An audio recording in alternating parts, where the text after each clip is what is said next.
जी बिल्कुल, इसीलिए किया गया था। उस वक्त की इस्टेब्लिशमेंट ने ये सारा सब कुछ करवाया? जी, उसके अंदर बाकी लोगों का भी किरदार होगा, लेकिन इस्टेब्लिशमेंट का भी अमल दखल था।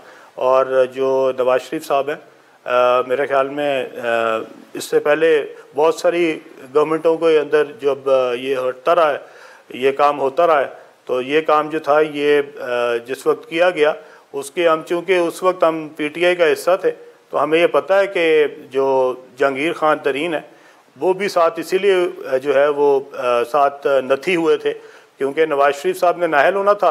और इधर से जो है वो जिस तरीके से अलीम खान को अंदर दे के, तो वो हर आपको पता होगा टॉक शो में कहते थे कि हम तो कोई जो है किसी के खिलाफ इंतकामी कार्रवाई नहीं कर रहे, देखो वो अलीम खान भी अंदर है, देखो सुल्तान खान भी अंदर है।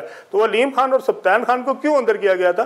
ताकि वो बता सके हर TV प्रोग्राम पे। पूरी PTI ये कहती थी कि जी वो बाकी सारे जो है अंदर हैं, वो इसलिए तो मैंने अपने लोग भी अंदर कर दिए। तो वो इसीलिए जो है वो जब नवाज शरीफ साहब को नाहल करना था तो साथ सुल्तान खान की भी जो है वो बलि चढ़ गई थी।